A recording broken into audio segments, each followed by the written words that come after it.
Hi. ഇന്ന് ഞാനിവിടെ ഉണ്ടാക്കാൻ പോകുന്നത് ദോശമാവ് ബാക്കി വന്നാൽ അതോട്ട് ഉണ്ടാക്കാൻ പറ്റിയ ഒരു പലഹാരമാണ്. മക്കൾക്കൊക്കെ ഇഷ്ടമാവും. അതിന് ദോശമാവ്ക്ക് 2 കോഴിമുട്ട പൊട്ടിച്ചിടുക. പിന്നെ ഒരു പാൻ വെച്ചിട്ട് അതിൽ കുറച്ച് എണ്ണ ഒഴിക്കുക. അതിലേക്ക് സവാള, തക്കാളി, പിന്നെ കുറച്ച് മല്ലിയില, പിന്നെ കുറച്ച് ക്യാപ്സിക്കം, പിന്നെ സോസേജ് ഇല്ലെങ്കിലും കുഴപ്പമൊന്നുമില്ല. നമ്മളിവിടെ ഉണ്ടാവുകൊണ്ട് എടുത്തിട്ടതാണ്. പിന്നെ കുറച്ച് മഞ്ഞൾപ്പൊടി, മുളക് പൊടി ഇട്ടിട്ട് നന്നായിട്ട് മിക്സ് ചെയ്യുക. കുറച്ച് ഉപ്പ് ഇടുന്നത് വീഡിയോയിൽ ഇടുന്നത് മിസ്സായി പോയതാണ്. എന്നിട്ട് നമുക്ക് ദോശമാവിലേക്ക് ഈ മിക്സ് ഒക്കെ കൂടെ ഇട്ടിട്ട് നന്നായിട്ട് മിക്സ് ചെയ്തിട്ട് എടുക്കാം.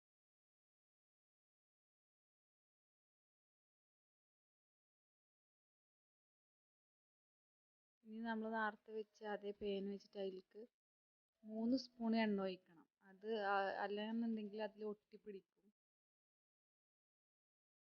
ഒഴിച്ചിട്ട് എല്ലാ ഭാഗത്തേക്കും ഒരുപോലെ ആക്കി വെച്ച് കൊടുക്കാം.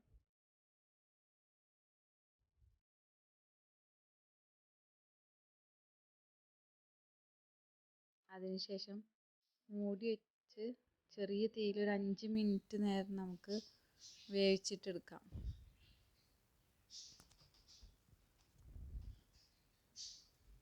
അപ്പോൾ ഇതിൻ്റെ അടിഭാഗം നന്നായി മുരിഞ്ഞു വന്നിട്ടുണ്ട്.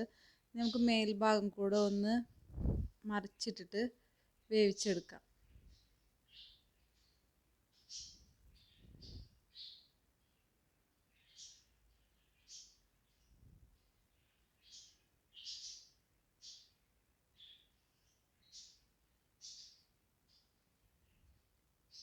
ദോശമാവ് ബാക്കി വന്നാൽ അതുപോലെ മക്കൾക്ക് ഉണ്ടാക്കി കൊടുത്താൽ അവർക്ക് നല്ല ഇഷ്ടമാവും. അപ്പോൾ എല്ലാവരും ഇതുപോലെ ഒന്ന് ട്രൈ ചെയ്ത് നോക്കണം. നല്ല ടേസ്റ്റിയാണ്. ചീസ് ഉണ്ടെങ്കിൽ ചീസും ആഡ് ചെയ്യാം.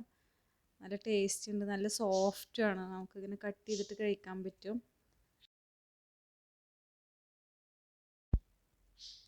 അപ്പോൾ എല്ലാവരും ട്രൈ ചെയ്ത് നോക്കണേ. ഈ വീഡിയോ എല്ലാവർക്കും ഇഷ്ടമായിട്ടുണ്ടെങ്കിൽ പ്ലീസ് ഒന്ന് സബ്സ്ക്രൈബ് ചെയ്യണം, ലൈക്ക് ചെയ്യണം, ഷെയർ ചെയ്യണം. Thank you.